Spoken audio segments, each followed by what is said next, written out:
بسم الله الرحمن الرحيم.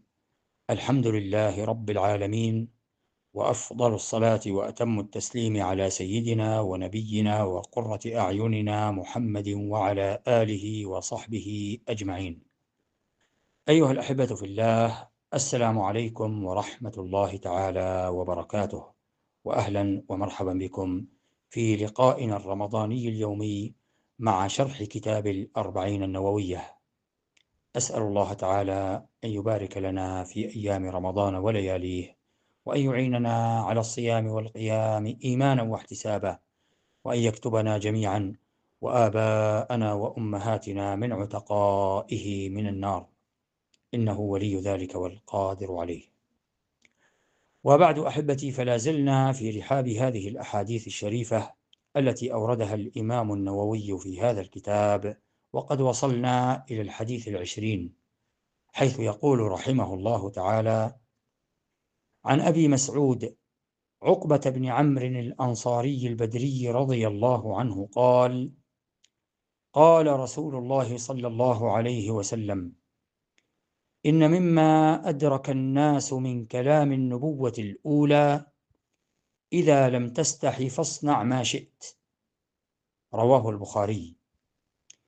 هذا الحديث العظيم يبين لنا النبي صلى الله عليه وسلم من خلال كلماته القليلة أن الحياء منزلته من الدين عالية، والحقيقة أن الحياء يعد محور ارتكاز تنطلق منه سائر الأخلاق الفاضلة عند المسلم، وسأرجع إلى هذا المعنى في سياق حديثي هذا. يقول عليه الصلاة والسلام: إن مما أدرك الناس، أي مما علمه الناس وتوارثوه جيلا بعد جيل من كلام النبوة الأولى، من الكلام الذي أثر عن الأنبياء السابقين قبل نبينا عليه الصلاة والسلام: إذا لم تستح فاصنع ما شئت. فتعالوا بنا نتعرف على الحياء أولا، حيث يقول العلماء في تعريفه: هو شعور يبعث على الجميل من الأقوال والأفعال وترك القبيح منها. وقال الحافظ ابن حجر رحمه الله تعالى في تعريف هذا الخلق: هو تغير وانكسار يعتري الإنسان من خوف ما يعاب به أو يذم. إذن يعتريه شعور بالتغير والانكسار إذا خاف من شيء يلومه الناس عليه، يلومه الناس على فعله. ومكانة الحياء أيها الأحبة في ديننا رفيعة. نبينا عليه الصلاة والسلام تضافرت عنه النصوص وهو يبين منزلة هذا الخلق الرفيع، حيث يقول عليه الصلاة والسلام: الحياء خير كله. ويقول: إن لكل دين خلقا وخلق الإسلام الحياء. ويقول: الحياء شعبة من الإيمان. ولقد مر عليه الصلاة والسلام على رجل من الأنصار يعظ أخاه في الحياء، كأنه يلومه على كثرة حيائه، فقال: دعه فإن الحياء من الإيمان. وقال صلى الله عليه وسلم: الحياء والإيمان قرنا جميعا، فإذا رفع أحدهما رفع الآخر. وقال أبو سعيد الخدري: كان رسول الله صلى الله عليه وسلم أشد حياء من العذراء في خدرها. إذن هو سيد أهل الحياء عليه الصلاة والسلام.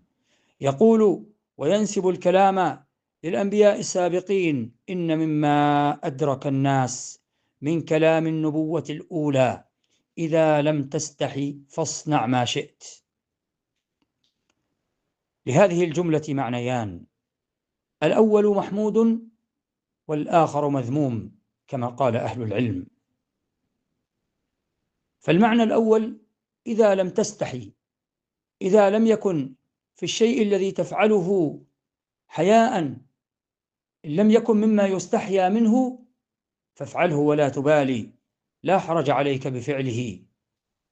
وهذا معنى محمود، أن يتحرى الإنسان الأشياء التي يستحيا منها فيتجنبها، وأن يتحرى الأشياء التي لا يستحيا من فعلها فيفعلها بلا حرج. أما المعنى المذموم فإنه على ظاهره: إذا لم تستحي فاصنع ما شئت. إذا فقدت هذا الخلق لم يعد في قلبك أو في نفسك قليل من هذا الخلق ولا كثير، فافعل ما شئت، فإنك لن تلام على ذلك. على قاعدة ليس بعد الكفر ذنب، لا نلوم الكفار على أفعالهم التي يفعلوها، على إساءاتهم، لأنهم كفروا بالله ابتداء. أما فيما يتعلق بالحياء فترك الحياء لا يوصل إلى الكفر، ولكن إذا ترك الإنسان الحياء، إذا لم يتحل بهذا الخلق الكريم، إذا لم يزين نفسه وسلوكه وأعماله بهذا الخلق الكريم، فإنه سيتجرأ على المحارم، سيتجرأ على معصية الله عز وجل، وسيواقع المعايب كلها بلا مبالاة. من هنا يقول: إذا لم تستحي، إذا لم تكن حياء، إذا لم تكن حييا، إن لم يردعك خلق الحياء فلن يردعك أي شيء آخر.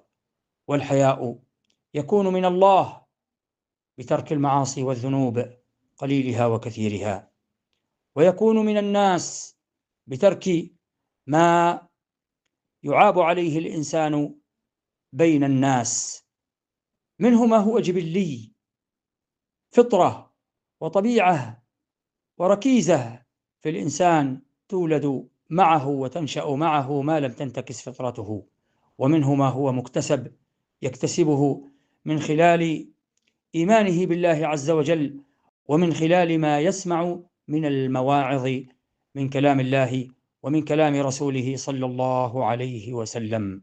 يعيش المرء ما استحيا بخير، ويبقى العود ما بقي اللحاء، إذا لم تخش عاقبة الليالي ولم تستحي فاصنع ما تشاء. فلا والله ما في العيش خير ولا الدنيا إذا ذهب الحياء. نسأل الله تعالى أن يجمل قلوبنا ونفوسنا وأعمالنا بهذا الخلق الكريم وبسائر الأخلاق الإسلامية القويمة. إن ربي سميع قريب مجيب الدعاء، والحمد لله الذي بنعمته تتم الصالحات، وصلى الله وسلم وبارك على نبينا محمد.